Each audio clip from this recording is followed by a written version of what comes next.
கலாத்திய நிருபத்தில் பவுல் இந்த நிருபத்தை கலாத்திய திருச்சபை மக்களுக்கு எழுதுகிறார். என்ன நோக்கத்தோடு எழுதுகிறார் என்று சொன்னால், கிருபையின் சுவிசேஷத்தை மையமாக வைத்து தான் இதை எழுதுகிறார். கிருபையின் சுவிசேஷம் என்றால் என்ன? சுவிசேஷம் என்பது இயேசு கிறிஸ்துவை பற்றியது.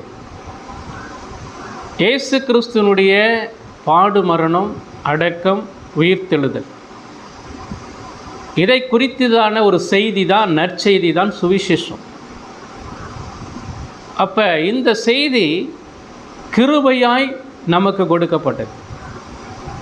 அக்கிரமத்தினாலும் பாவத்தினாலும் மரித்து கிடந்த நம்மை மீட்க வேண்டுமானால், உயிர்ப்பிக்கப்பட வேண்டுமானால், நித்திய தண்டனையிலிருந்து நாம் தப்பித்து கொள்ள வேண்டுமானால்,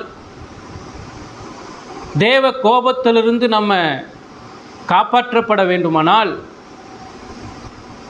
அதற்கு ஒரே வழி ஆண்டவராகிய இயேசு கிறிஸ்துவினுடைய சிலுவை மரணம் மட்டுமே. இரத்த சிந்துதல் இல்லாமல் பாவ மன்னிப்பு கிடையாது. இரத்த சிந்துதல் இல்லாமல் மீட்பு கிடையாது. அப்போ நம்ம பாவத்தில், ஆதாமுடைய பாவத்தில் விழுந்து போய் கிடக்கிறோம். ஆண்டவர் பரிசுத்தமுள்ள தேவனாக இருக்கிறார். பாவியாகிய நம்மீது அவர் கோபமுள்ள தேவனாக இருக்கிறார். நம்மை பட்சிக்கும்படிக்கு, நம்மை நித்திய நரகத்திலே தள்ளும்படிக்கு அவர் எப்பொழுதும் ஆயத்தமுள்ளவராக இருக்கிறார்.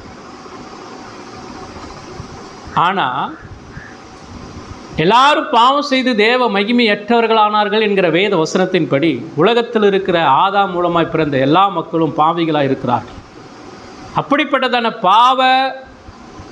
பாவமுள்ள மக்கள் கூட்டத்திலிருந்து தேவன் உலக தோற்றத்துக்கு முன்பாகவே ஒரு சிலரை தெரிந்து கொண்டார். தெரிந்து கொள்ளப்பட்டதான பாவிகளுக்காக இயேசு கிறிஸ்து பிதாவினால் இந்த உலகத்துக்கு அனுப்பப்பட்டார். அவர் 33 வருஷம் இந்த உலகத்திலே வாழ்ந்து உங்களுக்காக, எனக்காக மீட்பை உண்டு பண்ணும்படி, பாவ தண்டனையிலிருந்து நம் மீட்கும்படி அவர் தம்முடைய சொந்த இரத்தத்தை சிந்தி சிலுவையிலே அவர் மரித்து அடக்கம் பண்ணப்பட்டு 3ஆவது நாள் உயிரோடு எழுந்தார்.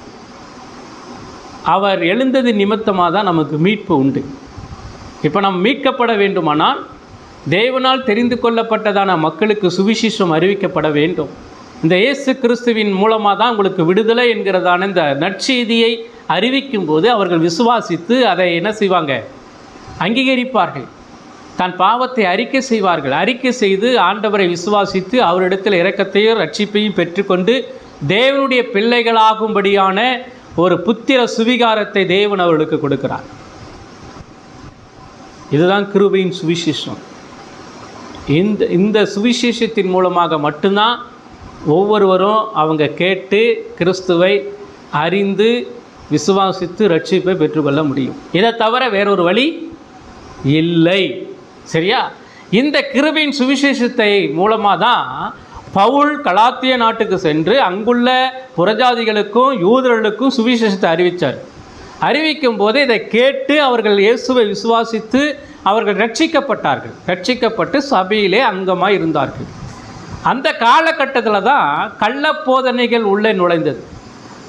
அந்த கிருபையின் சுவிசேஷத்தை கேட்டு ரட்சிக்கப்பட்ட மக்களிடத்தில் போய் சில யூத கள்ள போதகர்கள் என்ன செஞ்சிட்டாங்கன்னு சொன்னால், ரட்சிப்பு சுவிசேஷத்தினால் மாத்திரமல்ல, கிரியைகளினாலும் நியாயப்பிரமாணத்தினாலும் சடங்குகளினாலும் உங்களுக்கு உண்டு, கிடைக்கும் அப்படின்னு சொல்லி அவர்கள் தவறான போதனைகளை மக்களிடத்திலே புகுத்தினார்கள்.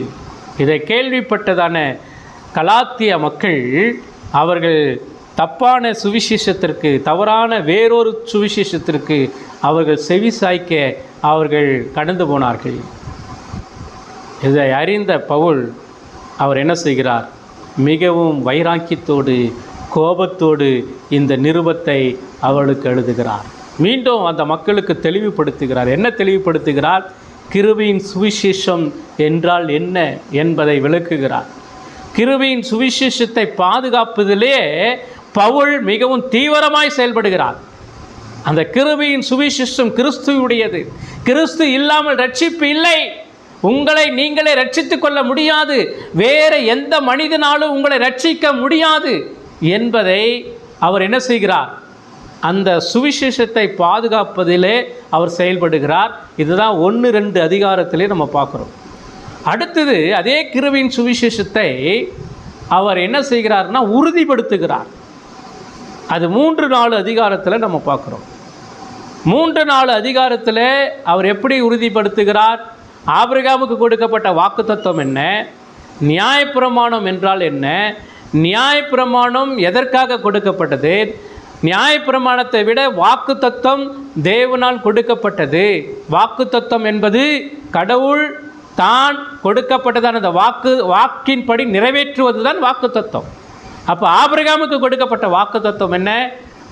உன்னுடைய சந்ததியிலே உனக்கு ஒரு சந்ததி கொடுக்கப்படும், அந்த சந்ததியிலிருந்து தான் இயேசு கிறிஸ்து இந்த உலகத்தில் பிறக்கப் போகிறார், அந்த இயேசு கிறிஸ்துவின் மூலமாக தான் உங்களுக்கும் எனக்கு மீட்பு உண்டாகும் என்கிற அந்த வாக்குத்தத்தம் ஆபிரகாமுக்கு கொடுக்கப்பட்டது.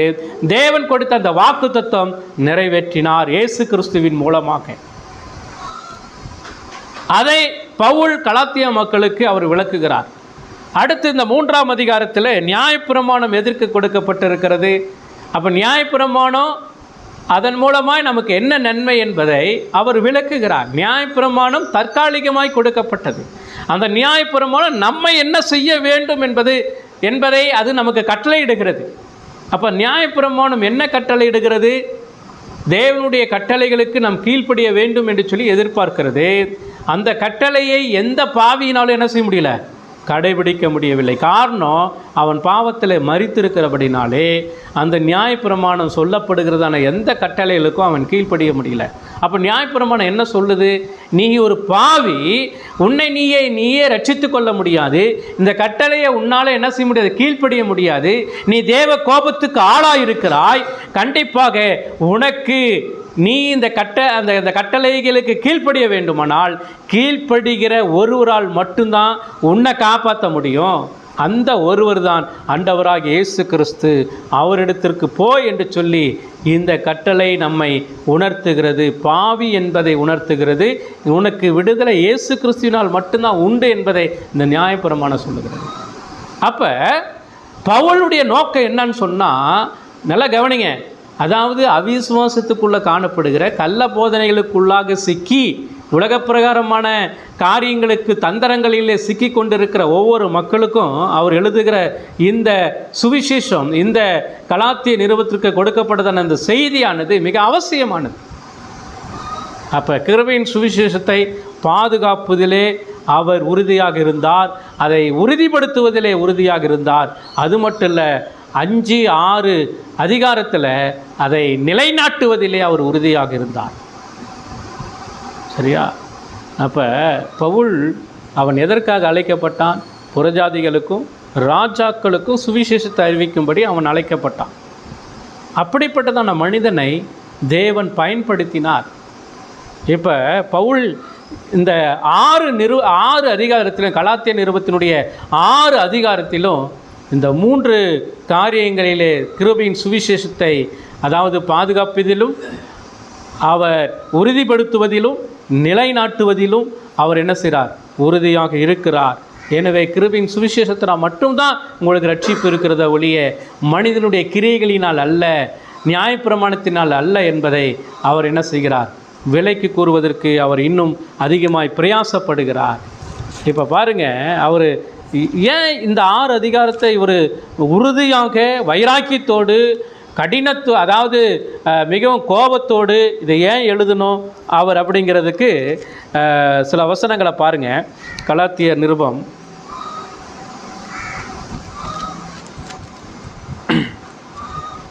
4ஆம் அதிகாரம் 19-20 வசனம் பாருங்கள். கலாத்தியர் 4ஆம் அதிகாரம் 19-20. என் சிறு பிள்ளைகளே, கிறிஸ்து உங்களிடத்தில் உருவாகும் அளவும் உங்களுக்காக மறுபடியும் கற்ப வேதனைப்படுகிறேன். இப்போ பவுலுடைய நோக்கம் என்ன? நீங்கள் ரட்சிக்கப்பட்டீங்க, சுவிசேஷத்தை கேட்டு ரட்சிக்கப்பட்டீங்க, ஆனால் மீண்டும் நீங்கள் என்ன செய்கிறீங்க? பின்மாற்றத்துக்குள்ளே போகிறீங்க, மீண்டும் கடவுளை விட்டு வெளியே போகிறீங்க, கள்ள உபதேசத்துக்கு நீங்கள் பழைய வாழ்க்கைக்கு மீண்டும் என்ன செய்கிறீங்க? போகிறீங்க.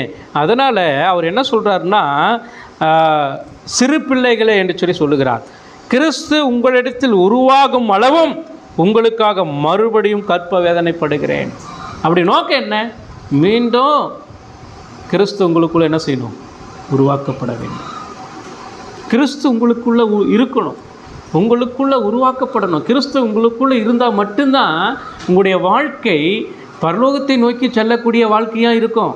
கிறிஸ்து உங்களுக்குள்ளே இருந்தால் மட்டும்தான் நீங்கள் சரியாக என்ன செய்வீங்க, ஆவிக்குரிய வாழ்க்கையில் நீங்கள் காணப்படுவீங்க. அப்போ அவர் வேதனைப்படுகிற அது எந்த வேதனை? கற்ப வேதனை. கற்ப வேதனைன்னா தெரியுதா உங்களுக்கு? ஒரு பிள்ளையை பெற்றெடுப்பதற்கு ஒரு தாயானவள் எந்த அளவுக்கு அந்த பிரசவ வேதனை படுகிறாளோ அந்த அளவுக்கு பவுல் படுகிறேன் என்று சொல்கிறார். இன்றைக்கு ஒவ்வொரு போதனுடைய வேலையும் அதுதான். தேவன் அதற்காக தான் அழைத்தார், அதற்காக தான் திருச்சபையை ஆண்டவர் ஏற்படுத்தினார். திருச்சபையிலே போதகர், உதவிக்காரர்கள், விசுவாசிகள் என்கிறதான ஒரு அமைப்பை ஏற்படுத்தினார்.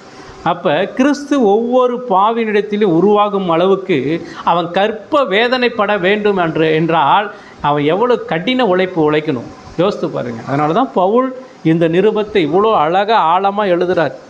இங்கே பாருங்கள் 20வது வசனத்தில், உங்களை குறித்து நான் சந்தேகப்படுகிறபடியால் நான் இப்பொழுது உங்களிடத்தில் வந்திருக்கிறது வேறு வகையாய் பேச விரும்புகிறேன். வேறு வகையாய் பேச விரும்புகிறேன். புரியுதா? முன்ன நான் பேசுனது வேற, இப்போ பேசுகிறது வேற. முன்ன நீங்கள் நான் உங்களுக்கு முன்ன சொல்லும்போது, சுவிசேஷத்தை சொல்லும்போது நீங்கள் எப்படி இருந்தீங்க? பாவிகளாக இருந்தீங்க, உலக காரியங்களுக்கு அடிமையாக இருந்தீங்க, கடவுளை அறியாமல் இருந்தீங்க. நான் சொன்னேன், அறிஞ்சிட்டீங்க, சுவிசேஷத்தை கேட்டீங்க, ரட்சிக்கப்பட்டுட்டீங்க. இப்போ ரட்சிக்கப்பட்டுமே, கிறிஸ்து யார் என்பதை அறிந்துமே கூட நீங்கள் தவறான உபதேசத்திற்கு நீங்கள் செவி சாய்த்து நீங்கள் விலகி போகிறீங்களே. இப்போ நான் வேறு மாதிரி உங்களுக்கு பேசுகிறேன்ற, வேறு மாதிரி பேசுகிறேன் அப்படின்னு சொன்னால் அவருக்கு எவ்வளோ கோபம் இருக்கும்.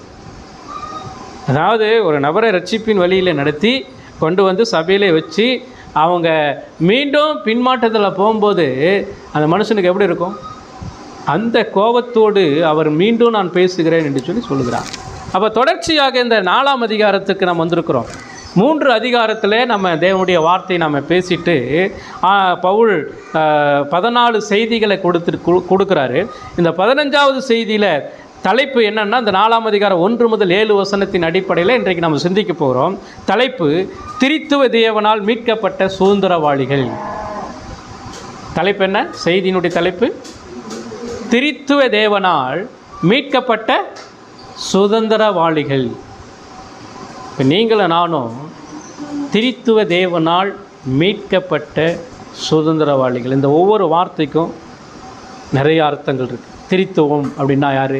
பிதா, குமாரன், பரிசுத்த ஆவியானவர். சரியா? அப்போ திரித்துவ தேவன், நம்முடைய ஆண்டவர் எப்படிப்பட்ட ஆண்டவர்? திரித்துவ தேவன்.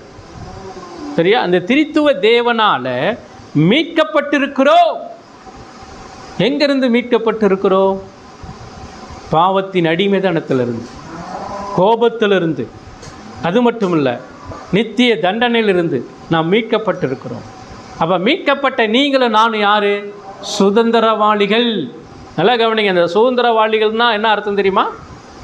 சுதந்திரவாளிகள் அப்படின்னா என்ன அர்த்தம்? திரித்துவ தேவனால் மீட்கப்பட்ட சுதந்திரவாளிகள். இப்போ சுதந்திரவாளிகள் அப்படின்னு சொன்னால் அவங்களுக்கு எல்லா உரிமையும் இருக்கிறது. அவர்கள் வாரிசு. சரியா? உறவுக்காரர்கள், உரிமையாளர்கள், இதெல்லாம் பொருந்தும். அப்போ சுதந்திரவாளின் அப்படின்னு சொன்னால் ஒரு தகப்பனுடைய சொத்தை யார் சுதந்திரிக்க முடியும்? மகன் சுதந்திரிக்க முடியும். அப்போ அந்த மகன் என்ன செய்யணும்? அந்த மகன் என்ன செய்யணும்? சுதந்திரிக்கக்கூடியதான அளவுக்கு அந்த மகன் ஞானத்தில் அவன் தேறினவனாக இருக்கணும். அதாவது தகப்பனுடைய எல்லா விதமான சொத்துக்களையும், எல்லா விதமான ஆசீர்வாதங்களையும், எல்லா விதமான நன்மைகளையும் அவன் அனுபவிக்க வேண்டுமானால் அவன் எப்படிப்பட்டவனாக இருக்கணும்? முதல்ல தகப்பனுக்கு பிள்ளையாக இருக்கணும். ஒன்று, தகப்பனுக்கு பிள்ளையாக இருக்கணும். ரெண்டாவது, அவன் எப்படிப்பட்ட பிள்ளையாக இருக்கணும்? குழந்தையாக இருக்கக்கூடாது. எப்படி இருக்கணும்? இப்போ குழந்தை இருக்குதான் அப்படின்னு சொன்னால், இப்போ அந்த குழந்தை அவன் கையில் எல்லா சுதந்திரத்தையும் எல்லா உரிமையும் கொடுத்து அவன் என்ன செய்வானா? அவன் சுதந்திரத்தை கொள்ள முடியுமா? அவன் அனுபவிக்க முடியுமா? முடியாது. அப்போ அவன் என்ன செய்யணும்னு சொன்னால், குழந்தை பருவத்திலிருந்து அவன் என்ன செய்யணும்? ஒரு ஆண் பருவத்துக்கு வரணும். ஒரு வாலிப முதிர்ந்த ஒரு முதிர்ச்சி அடைந்த ஒரு பருவத்துக்கு அவன் என்ன செய்யணும்? வரணும். அப்போ அவன் வர்ற வரைக்கும் அவன் என்ன செய்யணும்னு சொன்னால், அவன் இதை அனுபவிப்பதற்கு தேவனுடைய, அதாவது ஒரு தகப்பனுடைய சொத்தை, அவன் நன்மைகளை, ஒரு தகப்பனுடைய ஆசீர்வாதங்களை அவன் பெற்றுக்கொண்டு அவன் அனுபவிப்பதற்கு, அந்த எல்லா விதமான நன்மைகளையும் பெற்றுக்கொள்வதற்கு அந்த சுதந்திரவாளி அவன் என்ன செய்ய வேண்டும்? அவன் முதிர்ச்சி அடைந்து அதற்கான தகுதி அவன் என்ன செய்ய வேண்டும்? பெற வேண்டும். அது வரைக்கும் அவன் என்ன செய்யணும் அப்படின்னு சொன்னால், அவன் கற்றுக்கொள்ள வேண்டும். இந்த செய்தியை தான் இவர் என்ன செய்கிறாருன்னா நமக்கு விலைக்கு சொல்கிறார். இப்போ இந்த பகுதியில் தலைப்பு என்ன? திரித்துவ தேவனால் மீட்கப்பட்ட சுதந்திரவாளிகள். சுதந்திரவாளிகள். அப்போ இந்த சுதந்திரம், இந்த 1 முதல் 4 கலாத்தியர் 4 அதிகாரம் 1 முதல் 7 வசனத்தில் 3 செய்திகளை நம்ம பார்க்குறோம். 1லிருந்து 3 வரைக்கும் உள்ள வசனத்தில் சுதந்திரவாளியின் முந்திய நிலை என்ன, ஒரு சுதந்திரவாளியின் முந்திய நிலை என்ன, இதை நம்ம பார்க்குறோம். அடுத்தது 4 அதிகாரம் 5 to 6 வரையில் உள்ள 4-5 வரையில் உள்ள வசனத்தில் நம்மை சுதந்திரவாளியாக மாற்றியது யார்? சரியா? 3வது 6 அதிகாரம் கலாத்தியர் 4 அதிகாரம் 6 to 7 வசனத்தில் நாம் யார் மூலமாக சுதந்திரவாளிகளானோம். இந்த 3 செய்திகளை இன்றைக்கி நம்ம இந்த கலாத்தியர் 4 அதிகாரம் 1 முதல் 7 வசனத்தில் நம்ம படிக்கிறோம். சரியா? இப்போ முதலாவது காரியம் என்ன அப்படின்னு சொன்னால், சுதந்திரவாளியின் முந்திய நிலை என்ன? இந்த 3 வசனத்தை படிங்க. நான் படிக்கிறேன் பாருங்கள். 4 அதிகாரம் 1 முதல் 3 வசனங்கள். பின்னும் நான் சொல்லுகிறது என்னவெனில், சுதந்திரவாளியானவன் எல்லாவற்றுக்கும் எஜமானாக இருந்தும் அவன் சிறு பிள்ளையாக இருக்கும் காலமளவும் அவனுக்கும் அடிமையானவனுக்கும் வித்தியாசம் இல்லை. தகப்பன் குறித்த காலம் வரைக்கும் அவன் காரியக்காரருக்கும் வீட்டு விசாரணைக்காரருக்கும் கீழ்ப்பட்டிருக்கிறான். அந்தபடியே நாமும் சிறு பிள்ளைகளாக இருந்த காலத்தில் இவ்வுலகத்தின் வழிபாடுகளுக்கு அடிமைப்பட்டவர்களாக இருந்தோம். கலாத்திய திருச்சபை மக்களுக்கு பவுல் சொல்லுகிற விஷயத்தை பாருங்கள், எழுதுகிற விஷயத்தை பாருங்கள். பின்னும் அப்படின்னு சொல்லி ஆரம்பிக்கிறார். பின்னுன்னா என்ன அர்த்தம்? பின்னுன்னா என்ன அர்த்தம்? பின்னும் அப்படின்னா என்ன அர்த்தம்? ஏற்கனவே உங்களோட நான் பேசிகிட்டு இருக்கிறேன். ஏற்கனவே என்ன பேசிகிட்டு இருக்கிறேன்? 3ஆம் அதிகாரத்தில், கலாத்தியர் 3ஆம் அதிகாரத்தில் என்ன பேசிகிட்டு இருக்கிறேன்? கிருபையின் சுவிசேஷத்தை பாதுகாப்பதற்காக அவர் எடுக்கிற பிரயாசங்கள் ஒவ்வொன்றா விளக்குறார். ஆபிரகாமுக்கு ஏன் வாக்குத்தத்தம் கொடுக்கப்பட்டது? நியாயப்பிரமாணத்தினால் நமக்கு என்ன கிடைக்கிறது? நாம் எதனால் நம்ம தேவனுடைய பிள்ளைகளானோ? பின்னும் அப்படிங்கிற அந்த வார்த்தை நம்ம போன செய்தியை நம்ம பார்க்கணும். போன செய்தி என்ன பார்த்தோம்?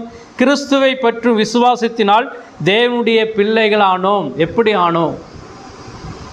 அப்போ நம்ம தேவனுடைய பிள்ளைகளாகிறதுக்கு யார் காரணம்?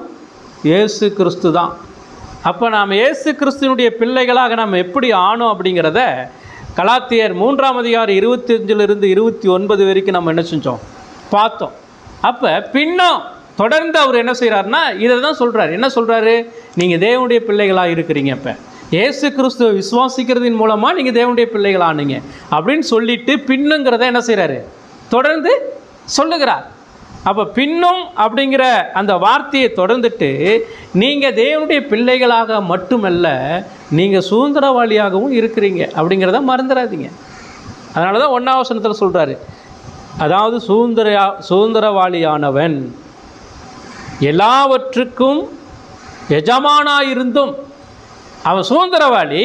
அடுத்தது அவன் யாராக இருக்கிறான்? எஜமானாக இருக்கிறான்.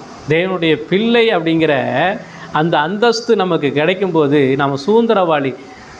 அதாவது தேவனுடைய எல்லா விதமான நன்மைகளையும் சுதந்திரித்து கொள்வதற்கு நம்மை தேவன் தத்தெடுத்திருக்கிறார். தத்தெடுக்கப்பட்ட சுதந்திரவாளி நீங்களும் நானும். இப்போ சுதந்திரவாளி அப்படின்னு சொன்னால் அதுக்கு எதிர்ப்பதம் என்ன? சுதந்திரவாளின்னா விடுதலையாக்கப்பட்டவன்.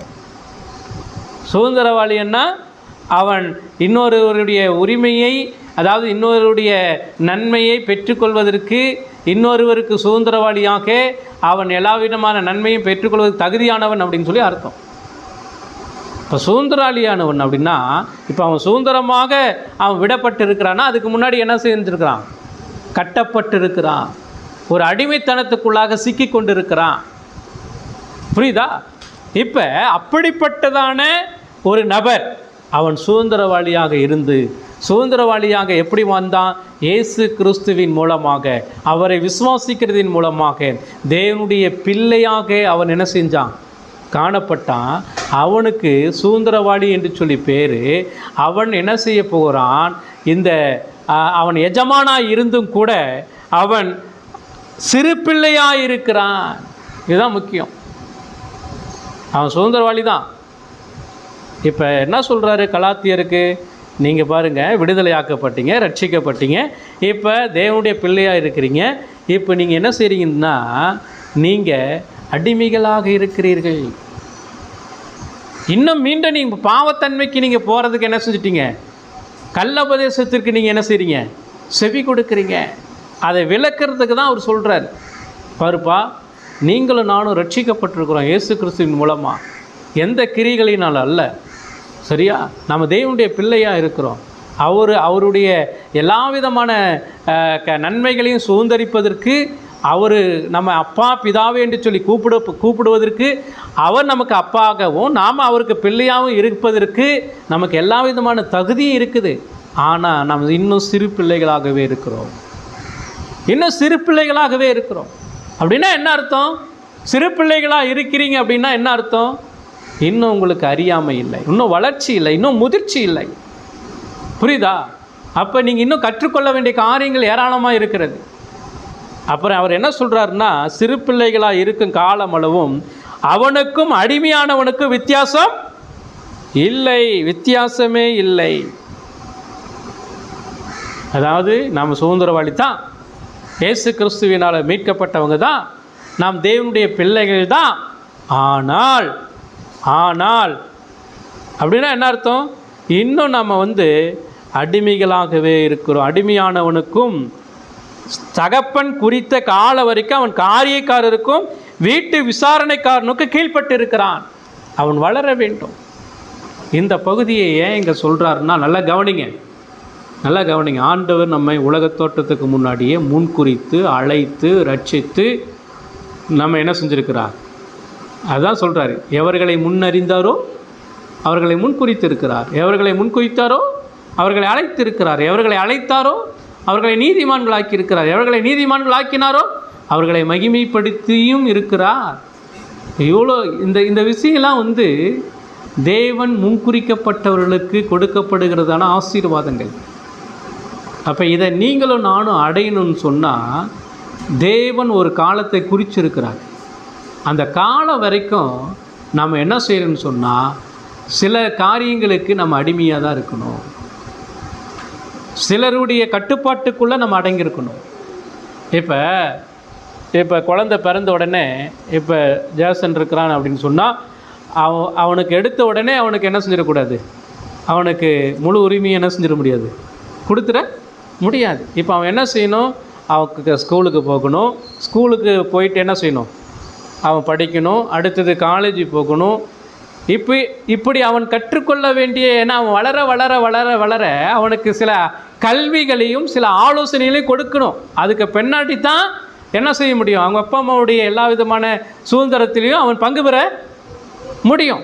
அதே போல் தான் இன்றைக்கி ஒவ்வொரு பாவியும் அவன் எப்படிப்பட்டவனாக இருக்கிறான்னு சொன்னால், இவங்க கேட்குறாங்க இல்லையா, நியாயப்பிரமாணம் எதுக்கு கொடுக்கப்பட்டுச்சு? இப்போ நியாயப்பிரமாணம் இவர் இங்கே இந்த 2வது வசனத்தில் பாருங்கள். அதாவது தகப்பன் குறித்த காலம் வரைக்கும் தேவன் நம்மை தெரிந்து கொண்டார், பாவியாக தெரிந்து கொண்டார், தேவனுடைய பிள்ளைகள் ஆகும்படி தெரிந்து கொண்டார். ஆனால் காலம் நிறைவேற வரைக்கும், சரியா, நம்மை ரட்சித்து தேவனுடைய பிள்ளையாய் மாற்றி நம்ம எல்லா சுதந்திரத்தையும் பெற்றுக்கொள்வதற்கு அந்த குறித்த காலம் வரைக்கும் அவங்க பாருங்கள் 2 காரியத்தை சொல்கிறாரு. தகப்பன் குறித்த கால வரைக்கும் அவன் காரியக்காரருக்கும் வீட்டு விசாரணைக்காருக்கும் கீழ்ப்பட்டு இருக்கிறான். அப்போ வீட்டு விசாரணைக்காரன் காரியக்காரன் அப்படின்னு சொன்னால், பெரும்பாலும் இந்த யூதர்கள் பவுல் வாழ்ந்த நாட்களில் என்ன பண்ணுவாங்க அப்படின்னு சொன்னால், யூத கலாச்சாரத்தில் அதாவது ஒரு குமாரன் ஒரு குழந்தை இருக்குதுன்னு சொன்னால், அந்த குழந்தை கிட்டத்தட்ட 18 வருஷம் வரைக்கும் என்ன செய்யணும்னு சொன்னால், இன்னொரு ஆசானுக்கு கீழே என்ன செய்யணும், இருக்கணும். ரோம கலாச்சாரத்துலேயும் இது நடக்குது. அதாவது கிரேக்க கலாச்சாரத்தில் இந்த காரியம் நடக்குது. கிரேக்க கலாச்சாரம், இந்த கலாச்சாரத்தில் என்ன நடக்குதுன்னு சொன்னால், ஒரு பையன் இருக்கிறான்னா 18 வருஷம் வரைக்கும் இன்னொரு ஆசான்னா சொல்லிக் கொடுக்குற ஆசிரியர்களுடைய கட்டுப்பாட்டுக்குள்ளே அவன் இருக்கணும். அதுக்கு பின்னாடி அவன் என்ன செய்யணும்னு சொன்னால், 18 வருஷம் கழித்து 2 வருஷம் இராணுவத்தில் அவன் என்ன செய்யணும், செயல்படணும். அந்த தேசத்தை பாதுகாக்கிற அந்த பொறுப்பில் அவன் என்ன செய்யணும், போகணும். ஏன்னா அங்கே போனால் தான் எப்படி போராடணும், எதிரிகளை எப்படி போராடி வீழ்த்தணும். இப்போ இராணுவத்தில் சேர்க்கக்கூடிய நோக்கம் என்ன? இராணுவ வீரர்களுடைய பணி என்ன? தன்னுடைய நாட்டை பாதுகாக்கணும். அடுத்தது எதிரிகளை என்ன செய்யணும், வீழ்த்தணும். தன்னுடைய நாட்டை பாதுகாக்கணும், எதிரிகளை வீழ்த்தணும். இதுதான் ஒரு இராணுவ வீரனுடைய பணி. அதே போல தான் ஒவ்வொரு நபரும் அவனுக்கு அந்த பயிற்சி கொடுக்கப்படுகிறது. இப்போ ரோம கலாச்சாரத்தில் இதுதான் நடக்குது. அந்த ஆசானுக்கு கீழே இருந்து அவன் என்ன செய்யணும், 18 வருஷம் வரைக்கும் அவன் கற்றுக்கொள்ள வேண்டிய காரியத்தை கற்றுக்கொள்ளணும். அதே போல் 2 வருஷம் அவன் இராணுவ பணி என்ன செய்யணும். அதனால தான் இது என்ன சொல்கிறாருன்னா, நீ இன்னும் சிறு பிள்ளையாகவே இருக்கிற, அதனால் காரியக்காரனுடைய கட்டுப்பாட்டுக்குள்ளே உன்னை என்ன செஞ்சுருக்குது, வைக்கப்பட்டு இருக்கிறது. அந்த காரியக்காரர் யார் அப்படின்னு சொன்னால், நியாயப்பிரமாணம். அந்த நியாயப்பிரமாணத்தினுடைய கீழே உன்னை என்ன செஞ்சுருக்குது, வைக்கப்பட்டிருக்கிறது. எனவே நீ என்ன செய்யணும், முதிர்ச்சி அடைய வேண்டிய நிலையில் இருக்கிறாய். நீ கற்றுக்கொள்ள வேண்டிய காரியங்கள் இருக்கிறது. புரியுதா? அப்போ நம்ம இங்கே பாருங்கள், தகப்பன் குறித்த காலம் வரைக்கும் நம்ம பொறுமையாக தான் இருக்கணும். தகப்பன் குறித்த காலம் வரைக்கும் நம்ம கற்றுக்கொள்ள வேண்டிய காரியத்தை நம்ம என்ன செய்யணும், கற்றுக்கொள்ள வேண்டியது அவசியமாக இருக்கிறது. 3வது வசனம் பாருங்கள். அப்படியே நாமும் சிறு பிள்ளைகளாக இருந்த காலத்தில் இவ்வுலகத்தின் வழிபாடுகளுக்கு அடிமைப்பட்டவர்களாக இருந்தோம்.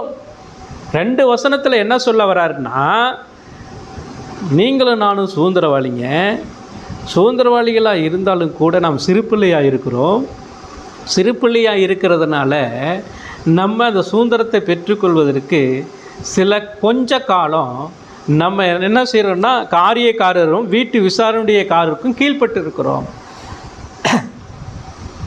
அப்போ அதே போல தான் 3வது சொன்னோம். அப்படியே நாமும் சிறு பிள்ளைகளாக இருந்த காலத்தில் இவ்வுலகத்தின் வழிபாடுகளுக்கு அடிமைப்பட்டவர்களாக இருந்தோம். அப்போ கலாத்திய மக்களுக்கு இந்த பவுல் சொல்கிறார், நீங்களும் நானும் அப்படி தான் இருந்தோம். எப்படி ரோம கலாச்சாரத்தில், கிரேக்க கலாச்சாரத்தில் இப்படி இருந்துச்சோ, அதே போல தான் நீங்களும் நானும் சில காரியங்களுக்கு அடிமைப்பட்டவர்களாக இருக்கிறோம். சில வழிபாடுகளுக்கு அடிமைப்பட்டவர்களாக இருக்கிறோம்.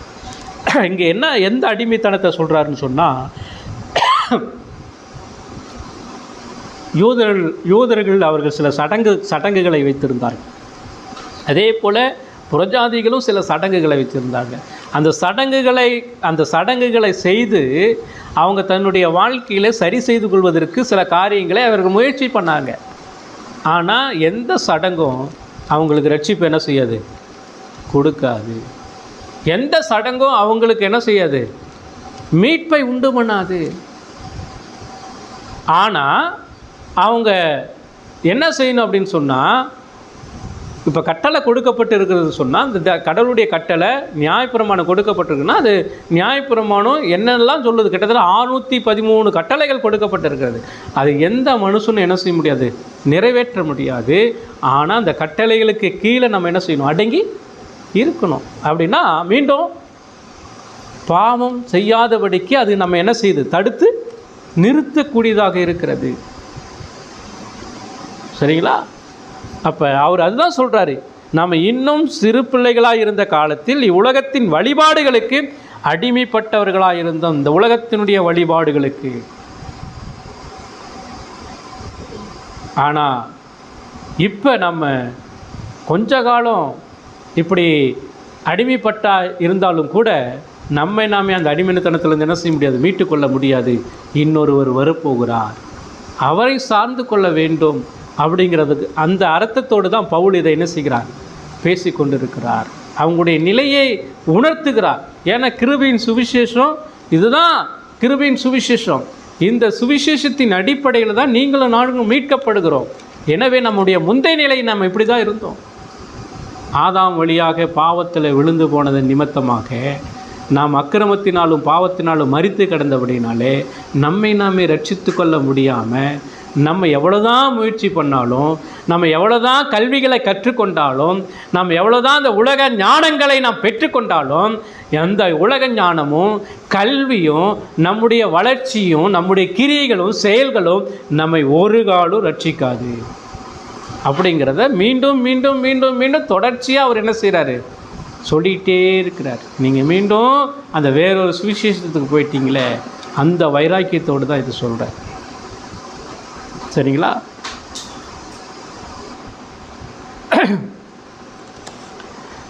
அதனால தான் இந்த காரியத்தை சொல்கிறார். எபிரேயருக்கு எழுதின நிருபம் 12ஆம் அதிகாரம், எபிரேயருக்கு எழுதின நிருபம் 5ஆம் அதிகாரம் 12வது வசனத்தை பாருங்கள். ஒரு சில வசனத்தை நான் கோட் பண்ணுறேன். காலத்தை பார்த்தால் போதகராக இருக்க வேண்டிய உங்களுக்கு தேவனுடைய வாக்கியங்களின் மூல உபதேசங்களை மறுபடியும் உபதேசிக்க வேண்டியதாக இருக்கிறது. நீங்கள் பலமான ஆகாரத்தை அல்ல பாலை உண்ணத்தக்கவர்களாக இருந்தீர்கள். அப்போ இன்னுமே நீங்கள் சிறு பிள்ளைகளாக தான் இருக்கிறீங்க. அதனால தான் நான் என்ன செய்கிறேன், உங்களுக்கு பலமான ஆகாரத்தை உங்களுக்கு கொடுப்பதற்காக அல்ல பாலை உண்ணத்தக்கவர்களானீர்கள். அதாவது அவர் என்ன சொல்ல வர்றாரு, காலத்தை பார்த்தால் போதகராக இருக்க வேண்டிய உங்களுக்கு தேவனுடைய வாக்கியங்களின் மூல உபதேசங்களை மறுபடியும் உபதேசிக்க வேண்டியதாக இருந்துச்சு. நீங்கள் போதகராக இருக்கணும். இப்போ நீங்கள் சுவிசேஷத்தை கேட்டீங்க, கிருபையின் சுவிசேஷத்தை கேட்டீங்க, ரட்சிக்கப்பட்டீங்க, சபையில் இருக்கிறீங்க. இப்போ போதிக்கக்கூடிய ஒரு நிலையில் இருக்க வேண்டிய நீங்கள் இப்போ நீங்கள் எப்படிப்பட்டவங்களாக இருக்கிறீங்க, குழந்தைகளாக இருக்கிறீங்க. ஆனால் குழந்தைத்தனத்தில் நீங்கள் எந்த காரியத்தையும் என்ன செய்ய முடியாது, சாதிக்க முடியாது. நீங்கள் கற்றுக்கொள்ள வேண்டிய கட்டாயத்தில் இருக்கிறீங்க. ஒரு சில கட்டுப்பாட்டுக்குள்ளே நீங்கள் இருக்கிறீங்க. அதே போல் தான் நம்ம இந்த உலகத்தினுடைய வழிபாடுகளுக்கும் கீழே இருந்தோம். முன்னே இருந்தீங்க, இப்போ இல்லை. முன்னே இருந்தீங்க, இப்போ இல்லை. ஆனால் மீண்டும் அந்த நிலைக்கு போயிடாதீங்க. மீண்டும் பழைய நிலைக்கு, அடிமைத்தன நிலைக்கு போயிடாதீங்க. ஏன்னா நீங்கள் இப்போ ரட்சிக்கப்பட்ட நிலையில் இருக்கிறீங்க அப்படிங்கிறத உணர்த்துவதற்காக இந்த பவுல் இந்த காரியத்தை அவர் என்ன செய்கிறார், சொல்லுகிறார். ரெண்டாவது, இப்போ 4-5 வசனத்தை நம்ம படிக்கலாம். கலாத்தியர் 4ஆம் அதிகாரம் 4-5 வசனம். நாம் புத்திர சுவிகாரத்தை அடையும்படி நியாயப்பிரமாணத்துக்கு கீழ்ப்பட்டவர்களை மீட்டு கொள்ளத்தக்கதாக காலம் நிறைவேறின போது ஸ்திரீனிடத்தில் பிறந்தவரும் நியாயப்பிரமாணத்திற்கு கீழானவருமாகிய தம்முடைய குமாரனை தேவன் அனுப்பினார். இந்த வசனம் என்ன சொல்லுது அப்படின்னு சொன்னால், 2வது பகுதி, அதாவது சுதந்திரவாளியாக நம்ம இருக்கிறோம், தேவனுடைய பிள்ளையாக இருக்கிறோம், சுதந்திரவாளியாக இருக்கிறோம். எல்லாவற்றையும் அனுபவிப்பதற்கு நாங்கள் தகுதி, அதாவது எல்லா உரிமையும் நமக்கு இருக்குது. ஆனால் குழந்தைகளாக இருந்த காலத்தில் இந்த உரிமையை நம்ம அனுபவிக்க முடியாது. அதனால் ஒரு சில காரியக்காரரிடத்தில் நம்ம அடிமைப்பட்டவர்களாக இருந்தோம். ஆனால் யார் நம்மை சுதந்திரவாளி ஆக்கியது அப்படின்னு சொன்னால், தேவனே நம்மை சுதந்திரவாளி ஆக்கினார். முன்னாடி முதல் பாயிண்ட்டை நம்ம பார்த்தோம், சுதந்திரவாளி ஆன முன்னாடி நம்ம எந்த நிலையில் இருந்தோம் அப்படிங்கிறத சொல்கிறார். இப்போ அடுத்தது, யார் நம்மை சுதந்திரவாளி ஆக்கினது? தேவனே. இப்போ பாருங்கள், அதில் அதுதான் சொல்கிறாரு. அதாவது 5வது வசனத்தில் பாருங்களேன், காலம் நிறைவேறின போது ஸ்திரீனிடத்திற்கு பிறந்தவரும் நியாயப்பிரமாணத்திற்கு கீழானவருமாகிய தம்முடைய குமாரனை தேவன் அனுப்பினார். தேவன் அனுப்பினார். 6வது வசனத்துலையும் பாருங்கள், மேலும் நீங்கள் புத்திரராக இருக்கிறபடியால் அப்பா பிதாவே என்று கூப்பிடத்தக்கதாக தேவன் தமது குமாரனுடைய ஆவியை உங்கள் இருதயங்களில் அனுப்பினார். இப்போ தேவன் என்ன செய்கிறார், நம்ம சுதந்திரவாளி ஆகுவதற்கு அவர் என்ன செய்கிறார்? முதலாவது அந்த 4வது வசனத்தில் நாம் புத்திர சுவிகாரத்தை அடையும்படி. அதாவது முந்தைய காலத்தில் ரட்சிக்கப்படாத முன்பு நம்ம முந்தைய காலத்தில் உலகத்துக்கு அடிமையாக இருந்தோம், பிசாசுக்கு அடிமையாக இருந்தோம், சரியா? ஆனால் இயேசு கிறிஸ்துவின் மூலமாய் நம்ம மீட்கப்படுவதற்கு தேவன் என்ன செய்கிறார் என்று சொன்னால் அவருடைய நோக்கம் என்ன? நம் தேவனுடைய பிள்ளைகளாய் புத்திர சுவிகாரத்தை அடையும்படி. புத்திர சுவிகாரம் அது ரொம்ப முக்கியம், அந்த வார்த்தை ரொம்ப முக்கியமான விஷயம். புத்திர சுவிகாரம் அப்படின்னு சொன்னால் நம்ம அடுத்தவங்களுக்கு பிள்ளைகளாக இருக்கிறோம். பாவத்துக்கு அடிமைக்கு பிசாசுக்கு பிள்ளைகளாக இருக்கிறோம். அப்போ அங்கிருந்து நம்மை மீட்டு அவர் என்ன செய்கிறார்னா அவருடைய பிள்ளைகளாய் மாற்றுவதற்கு தேவன் என்ன செய்கிறார்? விரும்புகிறார். தேவன் விரும்புகிறார். அடிமைத்தனத்தின் பிள்ளைகள், பிசாசின் பிள்ளைகள், பாவத்துக்கு கீழ்ப்பட்டிருக்கிற பிள்ளைகளாய், இந்த உலகத்தினுடைய வழிபாட்டுகளுக்கு சிக்கி கொண்டு இருக்கிற பிள்ளைகளாக இருந்தோம். நம்மெல்லாம் அந்நியர்களாக இருந்தோம் பாவத்தின் அடிமைத்தனத்தில். அப்போ கிறிஸ்துவின் மூலமாய் நம்மை மீட்டு தேவனுக்கு பிள்ளைகளாகும்படி அவர் செயல்பட்ட தேவன் யார் என்று சொன்னால் அவர் சர்வ வல்லமையுள்ள தேவன், அவர் அன்புள்ள தேவன், அவர் இரக்கமுள்ள தேவன். அவர் இரக்கமுள்ளவராக இருந்தபடினால தான் நம்ம தேவனுக்கு புத்திர சுவிகாரத்தை அடையும்படிக்கு தேவன் என்ன செய்கிறார்? அவர் நோக்கமுடையவராக இருக்கிறார். விசுவாசிகளை தேவன் தமது பிள்ளைகளாய் எடுத்துக்கொள்ளும்படி அவர் என்ன செய்கிறார்? விரும்புகிறார் என்பதை பவுல் கலாத்தியர் மக்களுக்கு என்ன செய்கிறாரு? விளக்குகிறார். தேவன் தான் உங்களுக்கு இந்த கிருபையை கொடுத்திருக்கிறார். அவர் இரக்கமுள்ளவராக இருந்தபடினால தான் இந்த அவருக்கு பிள்ளைகளாக ஆகணும் அப்படிங்கிற அந்த ஒரு பாக்கியத்தை ஆண்டவர் நமக்கு கொடுத்திருக்கிறார். தேவன் தான் கொடுத்திருக்கிறார். ரெண்டாவது, தேவன் செய்த காரியம் என்னன்னு சொன்னால், நியாயப்பிரமாணத்துக்கு கீழ்ப்பட்டிருக்கிற நம்மை, மோசேயின் நியாயப்பிரமாணத்தை கை கொள்ளாமல் இருந்த நம்மை, நியாயப்பிரமாணம் கொடுக்கப்பட்டுச்சு கை கொள்வதற்கு நாம் பாவிகளாக இருக்கிறோம், நம்மளால் முடியல. அப்போ தேவன் அந்த நியாயப்பிரமாணம் நமக்கு பதிலாக கை கொள்ளும்படி தான் இயேசு கிறிஸ்துவை அனுப்பினார். தேவன் அனுப்பினார். தேவன் அனுப்பாமல் அந்த நியாயப்பிரமாணத்தை நீங்களும் நான் என்ன செய்ய முடியாது? கை கொள்ள முடியாது. அவருக்கு புத்திரர்களாக மாறவும் முடியாது. தேவன் எவ்வளோ பெரியவர் பாருங்கள், எவ்வளோ அன்புள்ளவர் பாருங்கள், நம் மீது எவ்வளோ கரிசனை உள்ளவராக, நம் மீது இரக்கமுடையவராக அவர் இருந்திருக்கிறார். இதை நம்ம உணரணும். இதுதான் பவுல் அந்த மக்களுக்கு உணர்த்துகிறார். சரியா?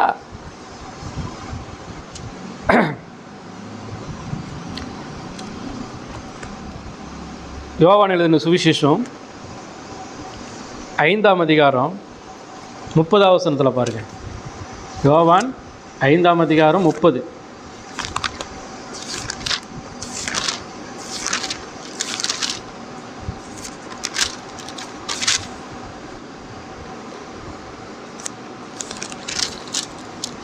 நான் என் சுயமாய் ஒன்றும் செய்கிறதில்லை, நான் கேட்கிறபடியே நியாயம் தீர்க்கிறேன்.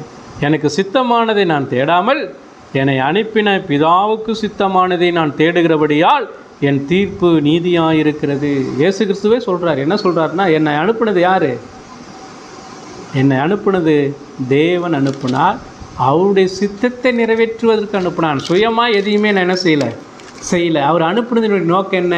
உங்களை மீட்பதற்கு, உங்களை ரட்சிப்பதற்கு அவர் என்னை அனுப்பினார் அப்படிங்கிறத இயேசு கிறிஸ்துவே சொல்கிறார்.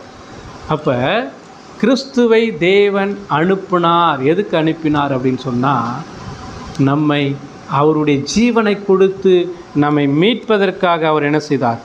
அனுப்பினார். சரிங்களா? அதே அதிகாரம் 36, 37 பாருங்கள். 5ஆம் அதிகாரம் 36, 37. யோவானுடைய சாட்சியை பார்க்கிலும் மேன்மையான சாட்சி எனக்கு உண்டு. அது என்னவெனில், நான் நிறைவேற்றும்படிக்கு பிதாவானவர் எனக்கு கற்பித்ததும் நான் செய்து வருகிறதுமான கிரியைகளே பிதா என்னை அனுப்பினார் என்று என்னை குறித்து சாட்சி கொடுக்கிறது. என்னை அனுப்பின பிதாதாமே என்னை குறித்து சாட்சி கொடுத்திருக்கிறார். நீங்கள் ஒரு காலம் அவர் சத்தத்தை கேட்டதும் இல்லை, அவர் ரூபத்தை கண்டதும் இல்லை. அவர் அனுப்பினவரை நீங்கள் விசுவாசியாதபடியால் அவருடைய வசனம் உங்களில் தரித்திருக்கவில்லை. தொடர்ச்சியாக சொல்கிறார். என்ன சொல்கிறாரு? அவர் என்னை அனுப்பினார். இயேசு கிறிஸ்துவே சொல்கிறார், அவர் என்னை அனுப்பினார். என்ன, எதுக்கு? அவருடைய சித்தத்தை நிறைவேற்று. அவருடைய சித்தம் என்ன? அவரால் தெரிந்து கொள்ளப்பட்ட பிள்ளைகள் நீங்களும் நானும் மீட்கப்பட வேண்டும், தேவனுடைய பிள்ளைகளாய் மாற்றப்பட வேண்டும் என்று சொல்லி தேவன் என்ன செய்கிறார்? அவர் சித்தம் கொண்டவராக இருக்கிறார். இயேசு கிறிஸ்து சுதந்திரவாளியாக நீங்களும் நானும் அவருடைய சுதந்திரத்தை பெற்றுக்கொள்வதற்காக கிறிஸ்துவை தேவன் அனுப்பினார். 6ஆம் அதிகாரம் 39வது வசனம் பாருங்கள். 6ஆம் அதிகாரம் 39வது வசனம்.